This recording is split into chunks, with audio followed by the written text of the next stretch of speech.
Good morning, everyone. This is Nurse Cat Pink coming to you with a little bit more women's, gendered, and breastfeeding health information today, stuff that your doctors don't have time to tell you. Today I'm thinking of, in my role as a women's health nurse practitioner, a question I recently got when I was talking to a patient about her PAP. And she was asking me, do I really need my PAP? I've never been sexually active. So she was, I think, I don't know, in her late 20s, had never had any sexual contact of any kind on her sexual history. And she was also had some concerns that I don't think she felt completely comfortable talking about, but pertaining to the exam part of getting a PAP. She knew kind of what it was, and she I think had never had anything in her vagina before, at like nothing, no tampons, no fingers, no nothing, and she wanted to keep it that way for whatever reasons they were. I didn't probe her because it's not my place really to ask unless she wants to open up that part of the conversation, I think. But whether, if you're asking the same question, whether it be just for personal needs or reasons, or like religious beliefs or cultural practices, it doesn't matter. It matters, but it's not a big deal to me as your provider or to your gynecologist. Why? It's just we want to know your concerns and questions and what hangups you might have about getting any type of cancer screening done. So a pap smear is a cancer screening. It checks for cervical cancer. We hope that we catch it before it becomes cancer. So we want to find the cervical cancer before any abnormal looking cells start to look more abnormal. And the way that we keep women from dying from cervical cancer has been by pap smears. In the past 5 years that I've been practicing as a women's health nurse practitioner, doing thousands of PAPs, tons of gendered health care, even in just that time frame I've been practicing, I've seen a shift towards less and less positive PAPs. So even though we get plenty of women are having HPV, they're not having concerning PAP results for their cellular changes over time. So that is, I believe, and I need to refresh myself on the research on this, but I believe that I've been seeing an actual generational shift as more and more and more people are getting the HPV vaccine. So starting roughly 10 years ago, don't quote me on that, in the United States, we really started ramping up public health efforts to get boys, girls, kids of all genders, starting at age 9, vaccinated for HPV, which is a series of 2 or 3 shots, depending. And then recently it became approved in the past couple of years or so. Again, don't quote me on that, but recently it was approved for use above age 26. So usually when guys or gals would hit their mid-20s, we used to say, you're not eligible for the HPV shot anymore. It's not going to help you.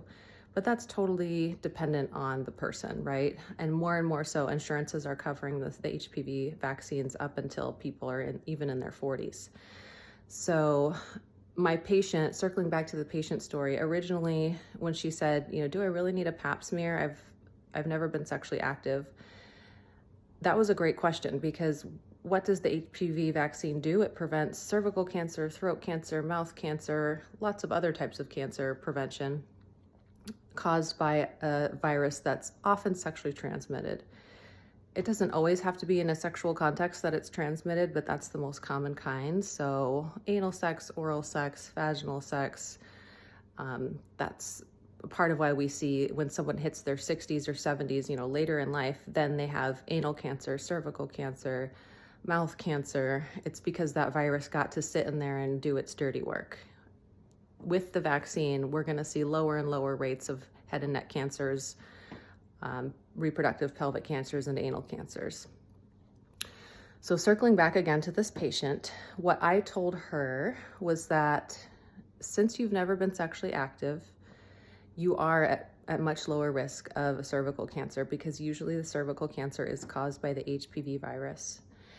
And if you've not had any type of sexual contact of any kind, mouth, fingers, toys, penis, nothing like that, nothing, then it's less important to have cervical cancer screening. One should still do it. I don't think I'd ever tell a patient that like, oh, you're good, don't worry about it, if they had a cervix. I think the only people I would say not to worry would be people who have a history of normal pap smears, low risk sexual activity. They're now postmenopausal, so over age 50, and they have no cervix. It was removed with a total hysterectomy.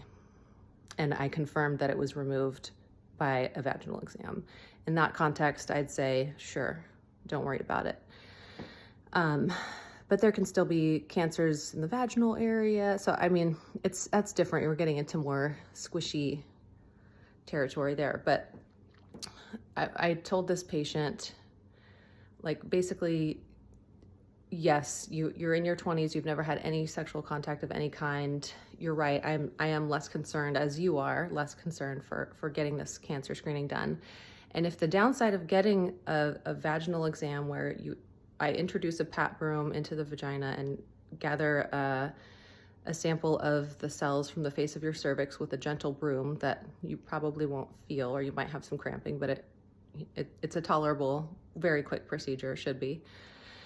If that is significantly bothersome to you in any way, like physically, mentally, emotionally, spiritually, culturally, it's reasonable not to do it at this time. I think that's a person who I would want to come back regularly to keep talking about it, just so, life always changes. If there was ever a circumstance where life circumstances changed and she did become at higher risk for acquiring HPV that goes undetected with missing pap smears, I would want to stay in the loop with her to help her catch that, because sometimes patients, women, there's stuff that goes on in our lives that we don't necessarily correlate with an increased risk for a certain type of cancer or health condition, but that's why we go to the doctor and nurse practitioner, right? That's your partner in care who's going to help you identify those risk factors. So I pretty much left it with her at that of, no, you don't need it. I do recommend, well, you don't need it. I do recommend that you get one, but it's reasonable because you feel that the downside would outweigh the benefit for you. And clinically, I agree from what you're sharing with me that that's probably the case. It's fine for you to leave without having your pap today, and absolutely continue to advocate for what you need in your body, because no medical professional or expert knows more than you do when it comes to what you need for your body, and follow up with me. And she had additional questions. So she wanted more. She wanted to know, could she get screened in a different way? And that was really interesting, because that made me think of people who are at higher risk for ovarian cancer because of a family history or a personal history. So maybe they've never had a pregnancy, never birthed, never breastfed, or maybe there's a strong family history of ovarian cancer, putting them at higher risk for ovarian cancer. We don't really have good screening for ovarian cancer that I'm aware of anyways. When I was working in oncology and reproductive breast oncology a few years ago, at that time, there was no reliable, surefire way to detect ovarian cancer. The best thing we could tell women was be aware of symptoms, which are extremely vague and generalized. And it's like, if you have normal period cramps, you're going to think you have those symptoms. And an offer of doing a transvaginal ultrasound, so a probe that goes in the vagina, looks at the uterus and the ovaries. And we can draw a blood level of a certain marker in your blood that may indicate a cancer's there, with the caveat that ultrasounds are bad at detecting early cancer. It would have to be spread to the point of now you need every single intervention possible, like chemo, radiation, surgery. We can't screen for it with an ultrasound the way we can screen for breast cancer with a mammogram. We can catch breast cancer before it turns into cancer with regular mammograms. We can catch cervical cancer before it turns into cervical cancer with regular pap smears. With an ultrasound, we cannot catch an early ovarian cancer, even when we do the lab screening with it, because there's 6 million things that can elevate those lab markers that can be used for ovarian cancer screening inaccurately, somewhat accurately. So I didn't share all that with my patient, but that's what was going through my mind, is the limitations in screening. And when she had asked me, is there anything else we can do to screen that doesn't involve like a broom going into my vagina and collecting something from the cervix? That's what I thought of. And I did offer to her saying, well, there is an ultrasound which can detect a cancer that's there. So if you don't already feel bad from a cancer, that might help identify it. But again, that's with a probe that goes into the vagina, and that wasn't something that was agreeable to her. And it's not something I was even recommending, but I'm very open with my patients, and I share everything that goes through my mind of like, well, this is what we use for this. It could be used experimentally to catch a reproductive area cancer, that type of thing. And then she was wondering, well, is there any other type of imaging or non-invasive method we could use to detect cervical cancer or screen for it? And the answer was no. And I don't just give my patients a no answer. I don't just say nope and then close the book and walk away. To me, that's just not great care. And unfortunately, in our healthcare industry, us providers don't usually have time to go beyond the no or the yes. Like if you ask us for a medication, we say no or we say yes, and then move the conversation on or start doing the physical exam. Like that has to do with limitations in our system. So I think most doctors and providers and nurses, I look on the bright side. I think that they do want to give that education. There's just not the time. And I'm someone who, if you're my patient, like I will be late to see you, and I'm sorry. And that's because I always spend extra time with my patients that have questions. And I'm always running behind because it's like an obsession of mine to not leave the visit without giving you the full information, because that's where you really can be empowered with your health. So with this patient, I said, well, the only other thing I can think of that would be non-invasive and low risk for you, I'm thinking of an abdominal ultrasound, which we use to look at, we try to look at the uterus or early pregnancies or early pregnancy loss or miscarriage using an abdominal ultrasound transducer that we place just above the pubic bone. But that's much harder to see your reproductive parts that are non-pregnant. They're smaller. They're harder to see compared to the transvaginal ultrasound with the probe that goes in the vagina.